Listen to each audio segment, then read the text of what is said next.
Assalamualaikum warahmatullahi wabarakatuh. Perkenalkan, nama saya Uswatun Nur Hasanah dengan NIM 222180096 dari kelas 4B PGSD.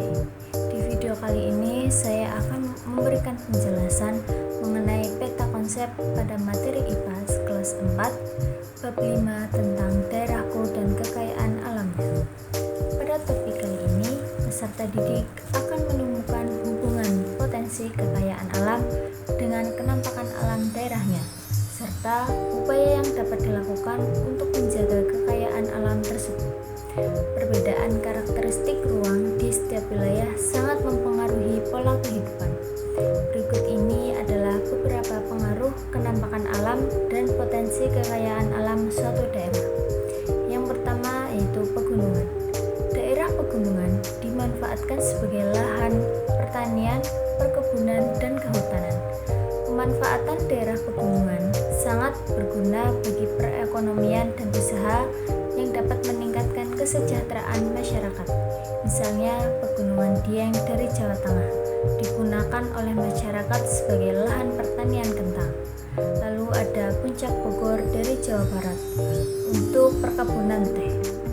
Selanjutnya ada Pegunungan Bromo dari Jawa Timur untuk rekreasi atau tempat wisata. Yang kedua yaitu dataran rendah. Dataran rendah dimanfaatkan masyarakat untuk lahan pertanian, peternakan, perikanan, perdagangan, industri, dan lain-lain. Karena manfaat inilah, dataran rendah sering digunakan sebagai pusat aktivitas penduduk setempat maupun pendatang. Pemanfaatan dataran rendah untuk aktivitas perekonomian misalnya, yang pertama ada dari Karawang atau Jawa Barat sebagai pusat industri, lalu ada dari Jakarta untuk pusat perkantoran dan perdagangan, dan ada dari Semarang, Jawa Tengah untuk perikanan atau tambang. Yang ketiga, pantai dan laut. Pantai dan laut dimanfaatkan sebagai tempat pariwisata, perikanan, perdagangan, transportasi, olahraga, industri, dan lain-lain. Karena manfaat inilah, pantai dan laut menjadi pusat perhatian dan sering menjadi kunjungan para wisatawan negara maupun asing.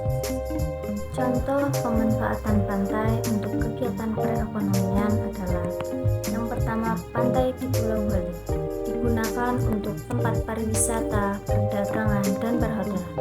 Selanjutnya ada pantai di selatan Pulau Jawa atau Kebumen, dapat menghasilkan sarang burung walet.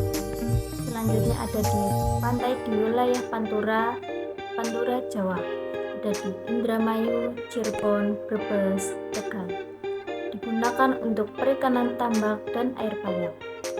Contoh pemanfaatan di wilayah laut.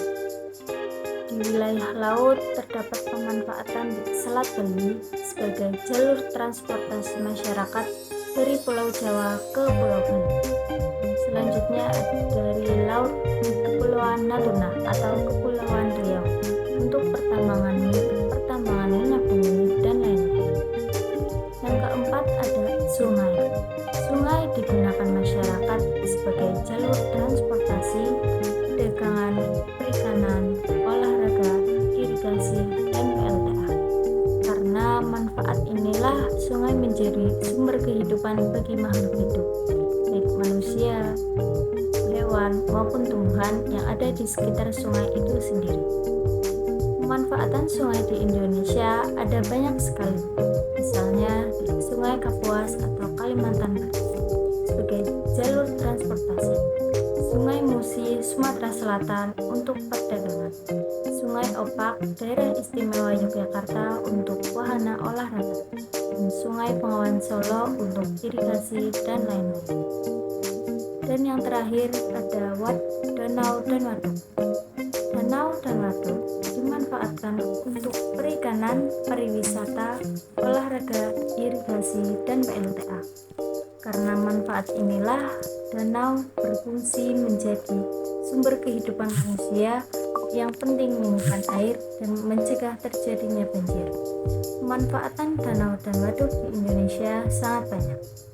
Antara lain, contohnya yang pertama Danau Toba dari Sumatera Selatan sebagai tempat pariwisata dan juga sebagai tempat irigasi. Selanjutnya ada dari Waduk Jatiluhur, Jawa Barat, gunakan untuk PLTA atau pembangkit listrik tenaga air. Selanjutnya yang terakhir dari Waduk Gajah Mungkur, Jawa Tengah, gunakan untuk sarana irigasi dan mencegah banjir. Sekian video yang dapat saya sampaikan dan dijelaskan. Mohon maaf bila ada kesalahan. Wassalamualaikum warahmatullahi wabarakatuh.